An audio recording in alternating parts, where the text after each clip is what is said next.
Chicago, 1978. An icy wind swept through the streets, making me shove my hands into my pockets. I just wanted to get to a bar, have a drink, forget about the world. Nothing unusual, until that car pulled up beside me. The driver smiled.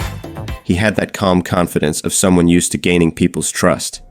He offered me a cigarette, something to help us relax. He seemed friendly, normal. That's why I got in. I remember his friendly voice while he drove, but suddenly his hand pulled out a cloth. He pressed it against my face. A sharp chemical smell burned my nose. I tried to push it away, but my body gave up. The last thing I heard was a horrible buzzing before everything went black. When I opened my eyes briefly, I saw city lights passing by.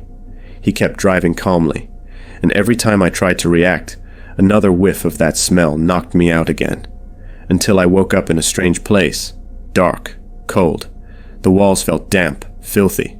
I was tied up. I couldn't move a finger, and he was there, watching me with inhuman calm, speaking in a low, mocking tone. He asked me questions, laughed at my answers. He took advantage of my helplessness in ways I'm ashamed to repeat. He humiliated me, marked me. I remember his heavy breathing, that low laugh, the stench of the place, something that clung to my skin. I tried to beg, but he only smiled, like he enjoyed every reaction. The pain came in waves. It left me breathless. The cold floor mixed with the burning of the wounds. I remember the metallic taste in my mouth, the echo of my own sobs. Every time I woke up, I was in a different position. My wrists and ankles burned from the ropes. My skin felt raw. Breathing was difficult. He seemed fascinated by my fear, almost like he wanted to savor it. I could hear planes roaring in the distance. That detail stuck in my mind. I knew we were close to the airport. That was my only comfort, clinging to something familiar. After what felt like forever, he just let me go. I woke up lying in a park. It was dawn. The cold was unbearable. The sky had that dirty gray color before sunrise. Everything hurt. I was bleeding from multiple places. Chemical burns marked my face. The rope marks looked like twisted bracelets. I dragged myself, asked for help. I made it to the hospital. The doctors looked at me with disgust. They asked uncomfortable questions, and when I explained what had happened, they just nodded, like they didn't believe me. To them, I was just another troubled man, but I knew what I had seen in his eyes.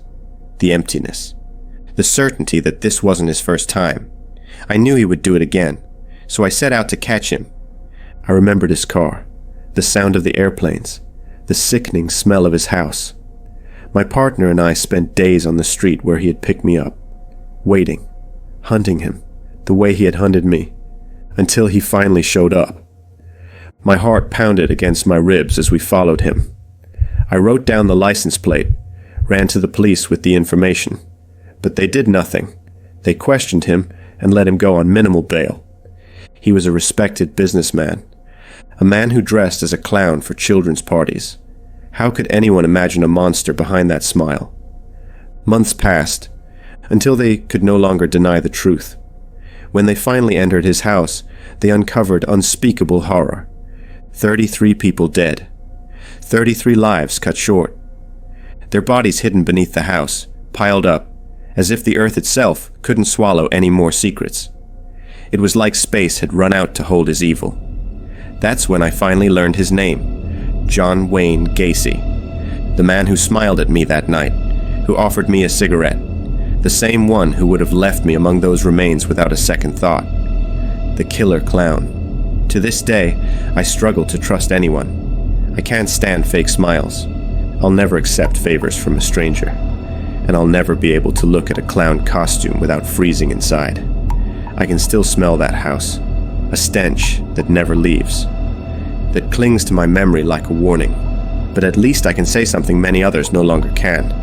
I survived to tell.